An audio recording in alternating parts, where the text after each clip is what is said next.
it's also about a crucial social justice issue, key to building a promising future for those in education today. Everything from health and well-being to employment and prosperity. As we enter the year that holds both the general election and the Paris COP, where to see a global agreement on emission reductions, we're determined to have our biggest year yet as a student movement. It would be fantastic to hear who it is that is joining us in the webinar today. We've had a couple of introductions. So we've got Beth, who's joined us from Cumbria. So it'd be fantastic to hear from you, whether that's through the chat pod or if you want to unmute yourself at this point. So we've heard from Dominic, the E&E SAB at Aberdeen University Students Association, who are with the Sustainability Management Lattice Law. We've got Kim from Sheffield Student Union, and Noel, who works on Student Eats Project here in the US. Khan, do you want to see yourself, Hannah? Can you try and unmute you?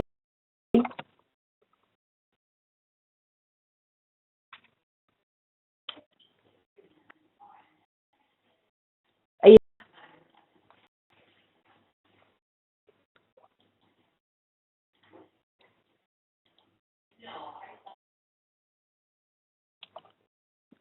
Chat.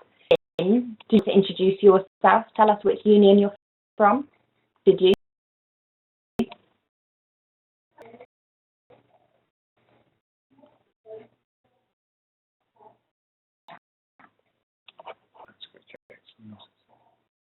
We're going in from City Student Union, City University London Student Union.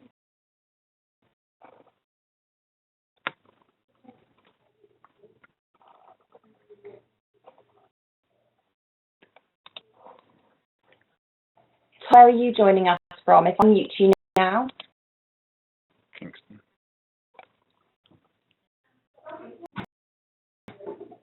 Talk to yourself. I think Neil's saying you're from Kingston.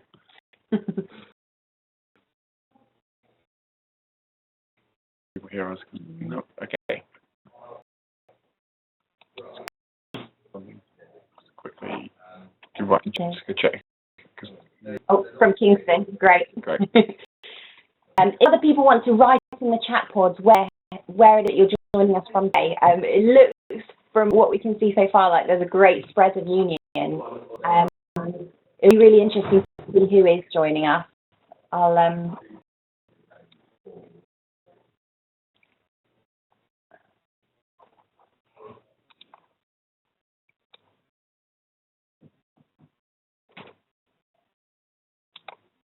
from Bath Spa.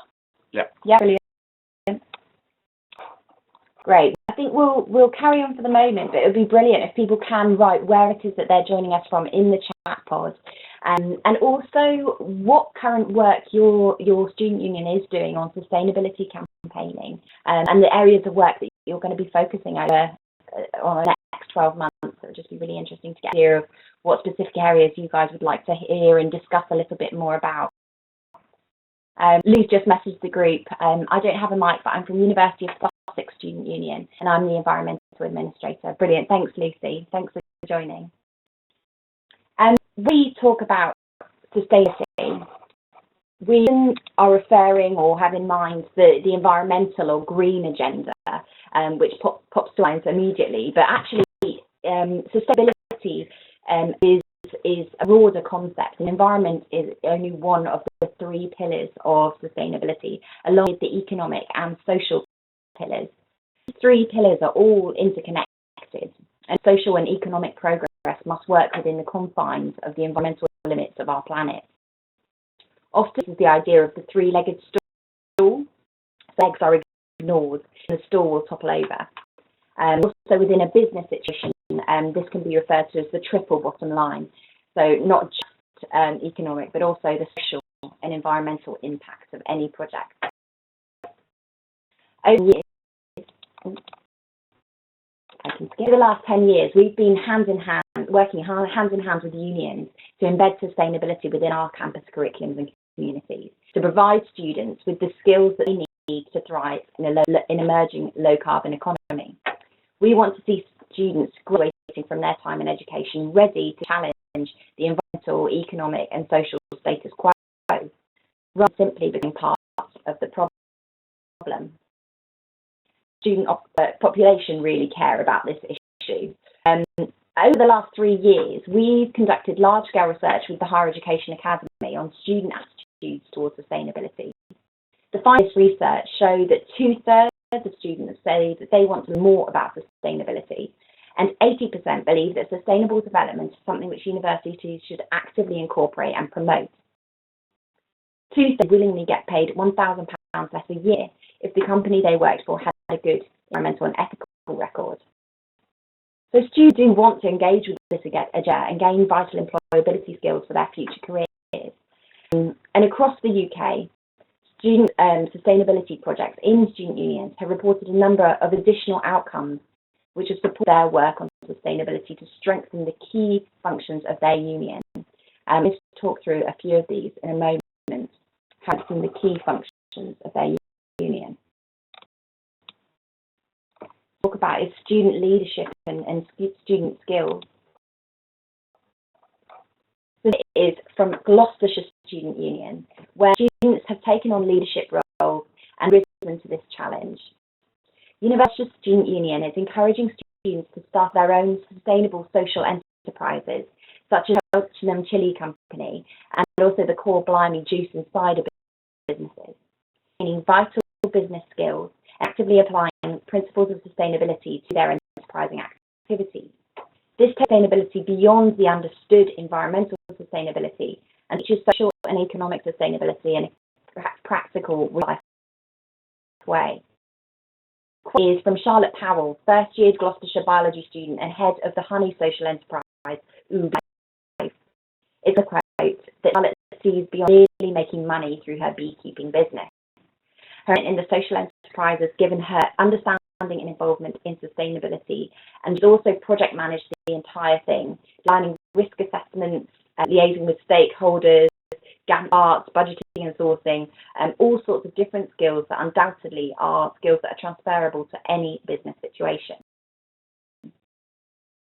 Students really taking leadership on sustainability and challenging their institution is the Manchester Post-Crash Economic Society and US Awards. We decorated the University of Manchester's Post-Crash Economic Society with the Society Year Award. Since these, we've heard a lot about the ideas of students as partners in their education. It's debatable how much of that that we see in practice. Students in the Post-Crash Economic Society have taken things into their own hands, demanding to see changes in the curriculum which I think is outdated. Social crisis. Students all over the country want to learn about alternatives to the neoclassical models which caused the crash. They're in business as usual, and the critical examination of curriculums is exactly what NS wants to see across the country.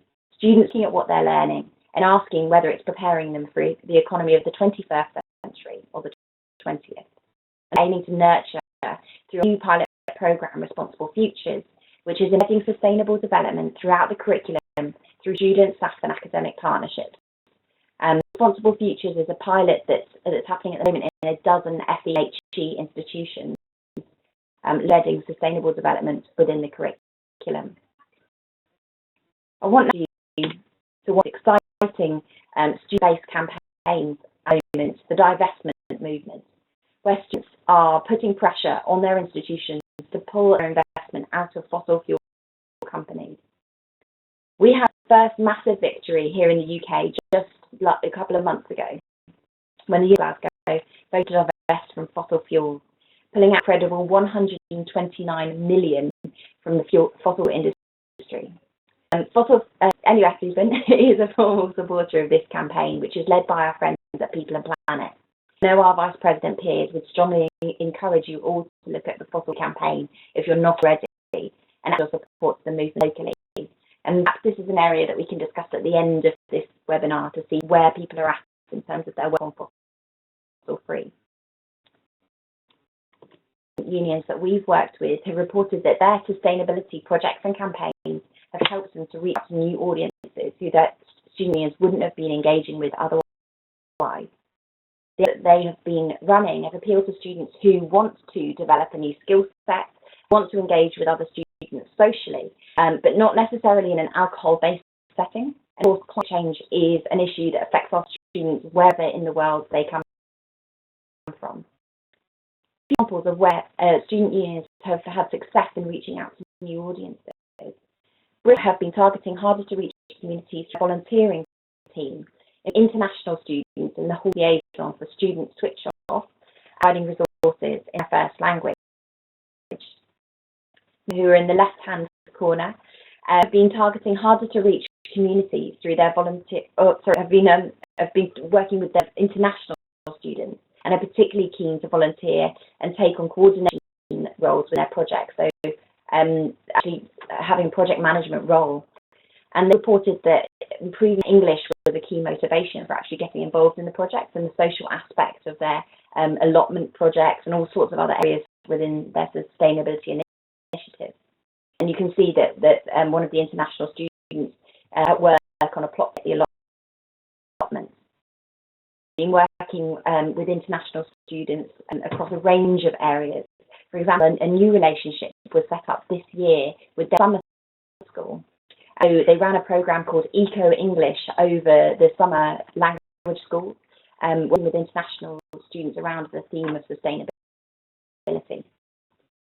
Along with a number of student eats projects, which are allotment projects on campus where students are growing healthy vegetables throughout the academic year, and then often using that to set up enterprises.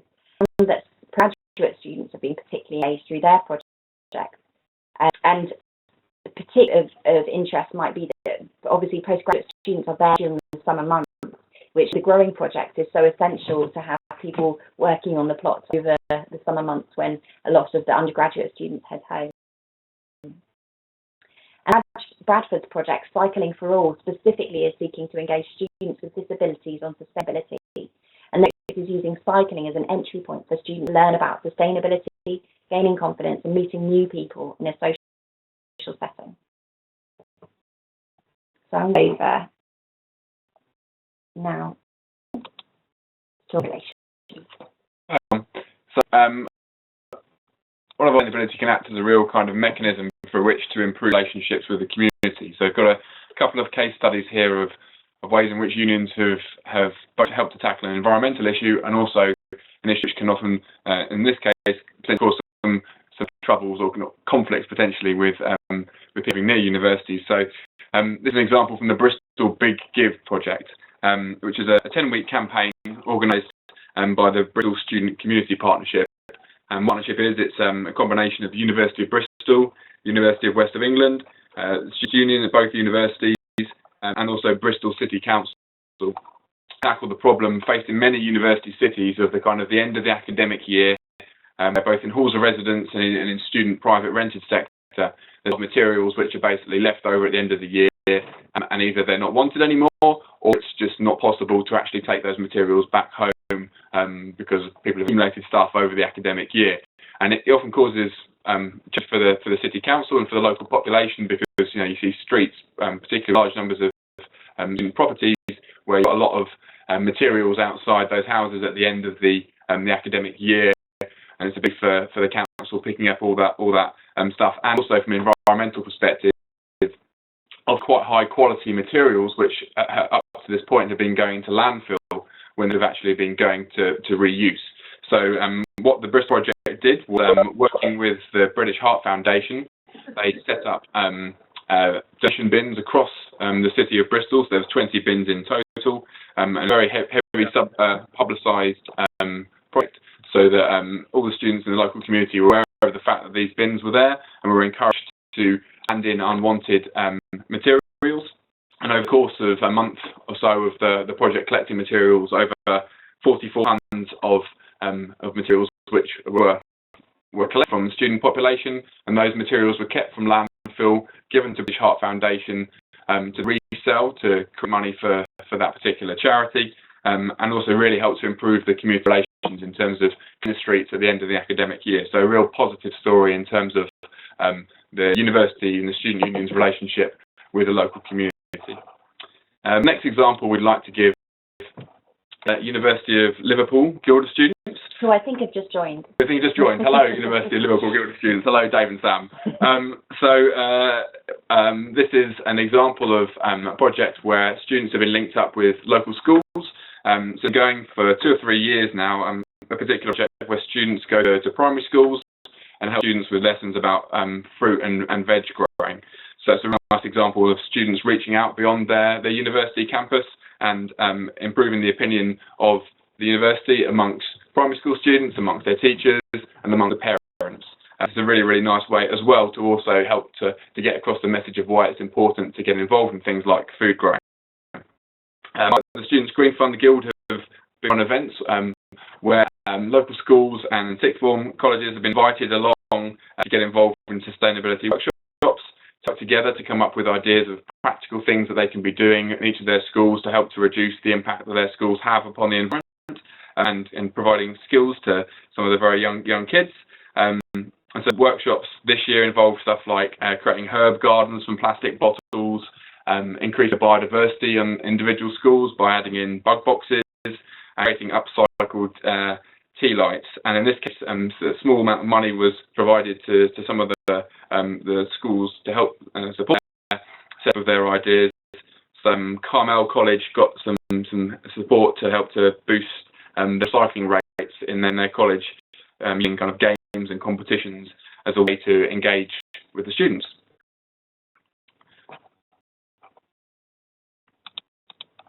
So another example here of a really good kind of collaboration or partnership also helped the local community. And it's a big issue being faced now. You've probably seen a lot in the news recently about the increasing number of food banks because people are really struggling to feed themselves, often at which we have massive problems with food waste, stuff which is basically just being put in landfill when actually the food itself is of completely fine quality. So Sheffield Student Union, in collaboration with Sheffield College and Sheffield Hallam University, set up this project called Sheffield on a Plate. And what the project was doing was linking a lot of master chefs at Sheffield College. So the master chef competition between Sheffield Hallam and Sheffield University Students Union. And the idea there was that the college themselves were helping to support the students from the 2 universities in that city to use things like food waste in order to make new innovative ideas or meals or whatever. And there was a competition to see who could come up with the kind of the best dish or whatever, and it was administered out of the college. So it's a nice way of linking up the college, linking up the 2 universities, and also focusing on a kind of a practical issue of helping to reduce food waste as well. The areas where we think environmental and sustainability issues really cut across into the agenda of a lot of other areas within student unions, is particularly around the welfare issue. And so the next few slides are going to focus on the private rented sector, and particularly around a study called Homes Fit for Study, which we published last March. So this was a survey of over 7,000 students all across the UK to find out more about their experience of living in the private rented sector. And with a particular focus of it was to find out their experience in terms of living in cold homes and the ability and the impact that had upon their ability to study and their way of life, and the challenges they felt in terms of keeping themselves warm, particularly in the colder months. So from this survey, 76% of those who completed the survey had at least one problem with the condition of their rented house. So whether that's damp, condensation or mould, almost 2/3 of students had experienced a problem with damp, condensation or mould, which has significant impacts upon the health of individuals as well as the kind of one with cold homes with those kind of acute conditions are that they're typically very poorly insulated. And so to try to keep themselves warm in the winter months, and because they've got poor insulation in their properties, the heat actually just going out of the window, out the door. And it's a big problem in terms of reducing carbon emissions, but also in terms of helping students to manage their budgets, so they're having to spend on heating, and the challenge that's often faced between keeping warm and minimising expenditure on energy. Over half of the survey had said that they'd felt uncomfortably cold in current accommodation at some point over the previous year. It's a very significant problem for students.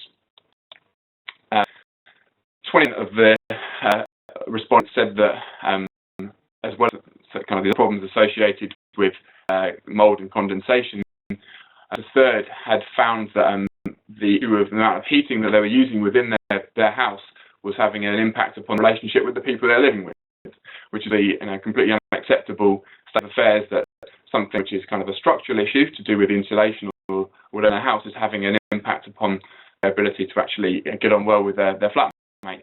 And over 10% of students were finding it a constant struggle to keep up with their energy bill. And there's many very kind of distressing quotes from people who complete a survey sharing their experiences of living in cold homes. And it's one of them. So the student basically said that in all the properties they lived in, they had frustration and misery with the cold. Their last flat, her housemate, and all they ever talked about was how cold they were, because it became an all-consuming part of their lives because it was shaped by it. And that was the experience of a significant number of students. So this is a kind of very specific challenge which is felt across the whole of the UK with the private rented sector particularly. And so what I'd like to do now is just highlight a couple of examples of approaches that have been used to try and address this issue. So this student union is a project called GreenPad. So here the student union have taken over the management of the letting agency that was previously run by the university. And now for landlords to appear on the student union letting agency to be recognised as a GreenPad, they have to come up to a certain level of environmental standard. So they have to have a good level of insulation within their house. They also have to provide students with non-inclusive billing. So something we've seen a lot more in the private rented sector is landlords charging a set fee for accommodation and utilities, and there they provide no incentive whatsoever for students to take action to save energy. That's one of the criteria they've included in the GreenPad. This is doing, and it wouldn't necessarily work in every city, but particularly in Stoke in this case, where you've got more properties than you have students. There's a market where there's a direct incentive for landlords to improve the quality of their accommodation, because if they don't, then students will go to other accommodation.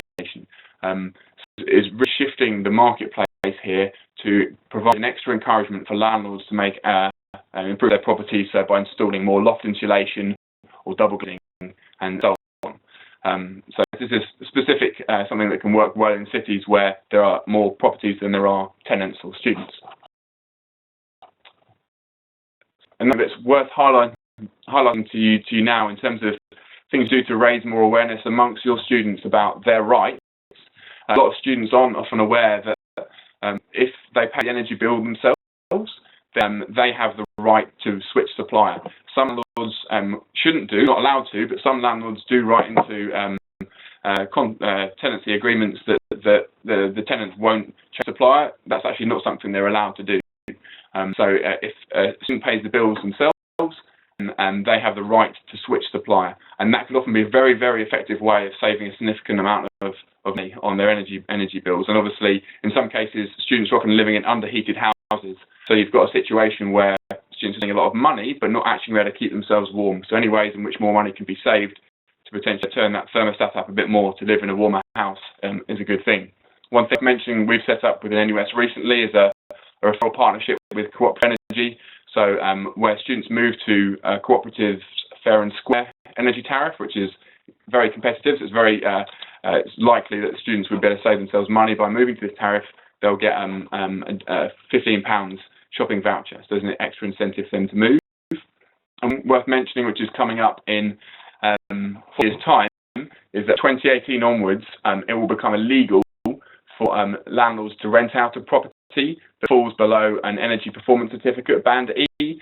So some of you may be aware that every single property should have an energy performance certificate, which provides an indication of how well insulated and how energy efficient the property is, ranging from A to G. And so from 2018 onwards, F, G rated properties, landlords won't be able to rent out those properties. So that's a really positive thing, which assuming the legislation goes through effectively, it should really help to push landlords to make those improvements, which will benefit students' lives by taking some of the worst performing properties off the market. Next slide.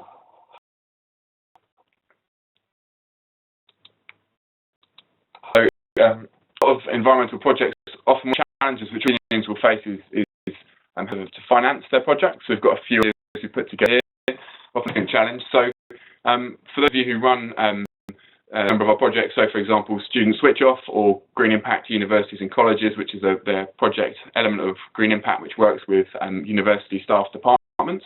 There's an opportunity to get money to support the student union from us. So if you provide a small amount of support over the academic year for Student Switch Off, so by basically helping to publicise the campaign, and similarly for Green Impact, by helping to secure students to help with the auditing process, then we'll provide money to the student union to support your environmental work. You just need to provide us with evidence of the fact you've been doing these things, often in collaboration with a particular project officer who's already working on a university, and it's a really good way to supplement your income to put towards your own sustainability projects.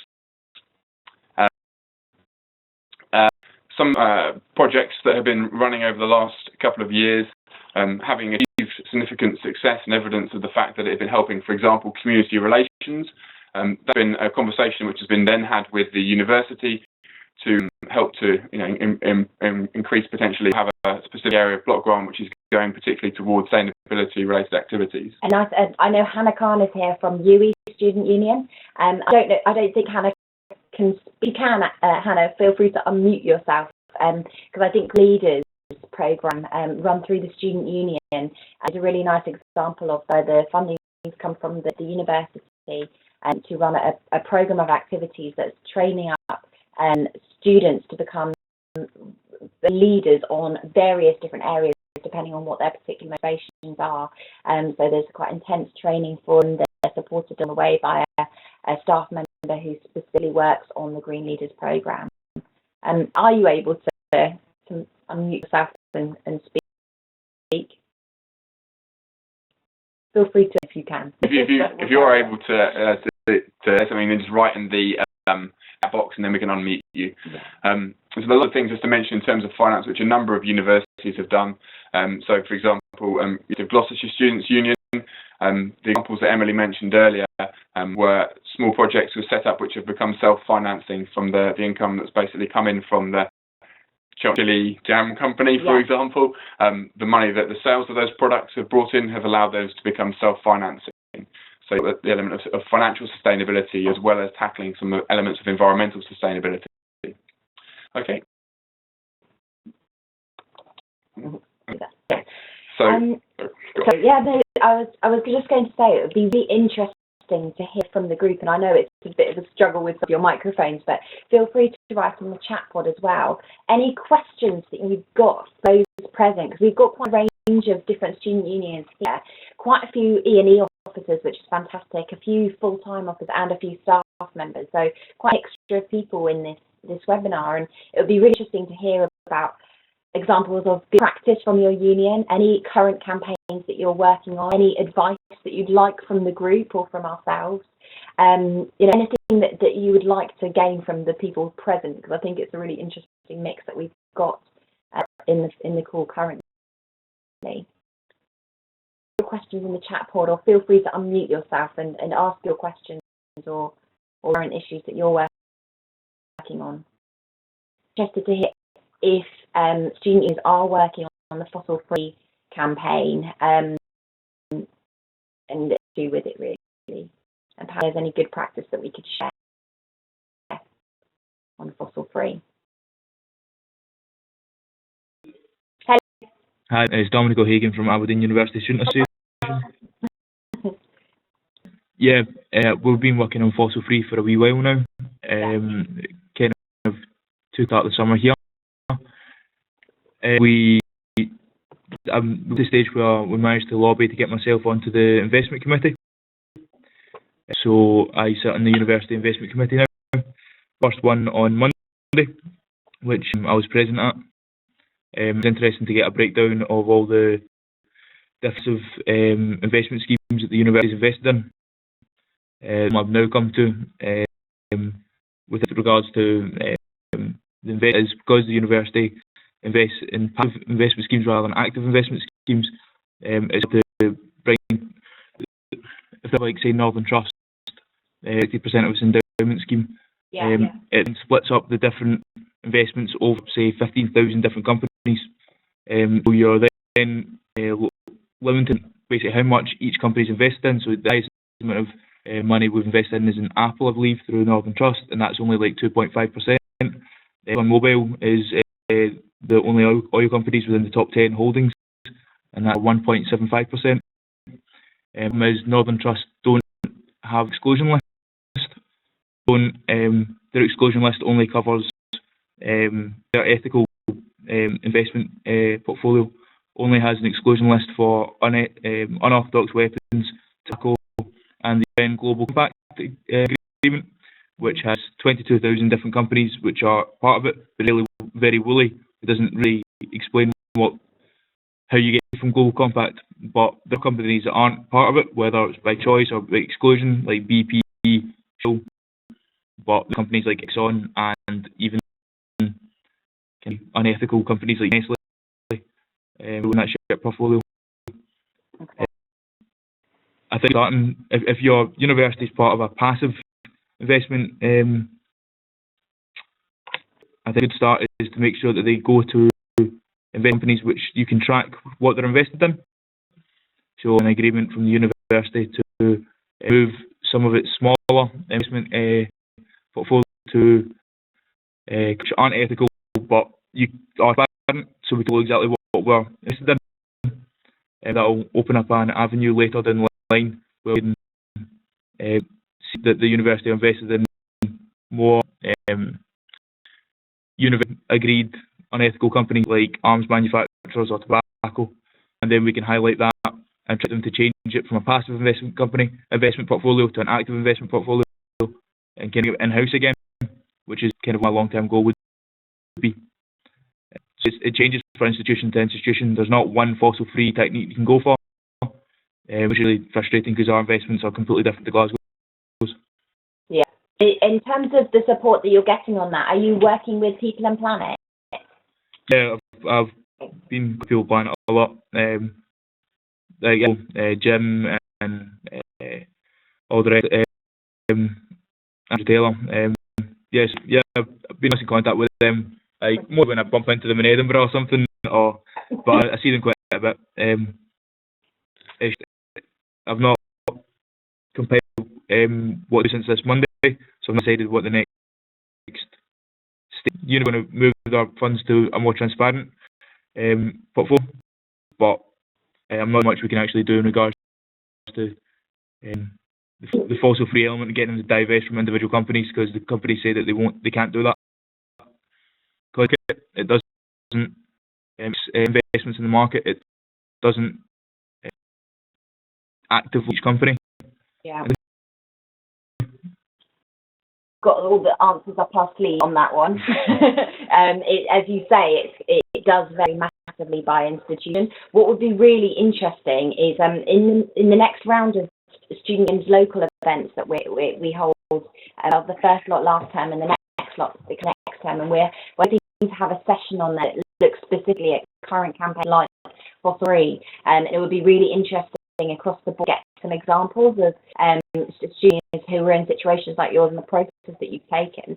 And obviously, I think the key thing with this one is that then no single union is going to have exactly the same investments in place and the processes behind that. So it will be great to perhaps get you, Dominic, if you're willing to talk about your experience at an SE's local event, just so that you can talk through the processes that you've been through so far.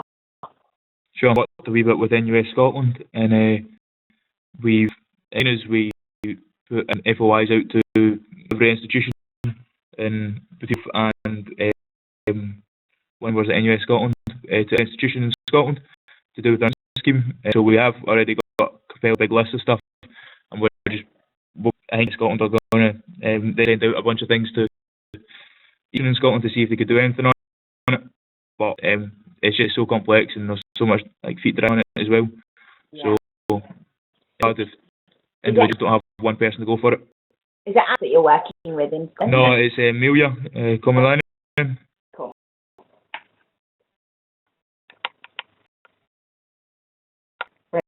Brilliant.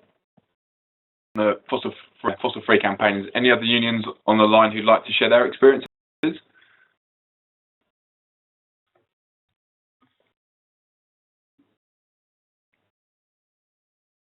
Okay, Fine. There's no more questions on fossil free. Yes, we're open to anyone else who's got any other questions, any other particular issues. Either I'll just write something in the chat box. Or exciting the planning on your campuses that we could hear out, or if you'd like any present in the call.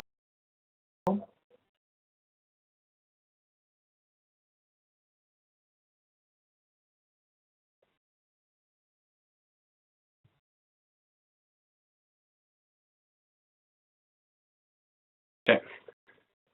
Well, I mean, we're going to be around for a little bit longer, so please do feel free to ask any questions or raise anything in the next sort of 5-10 minutes. We'll stay in the call.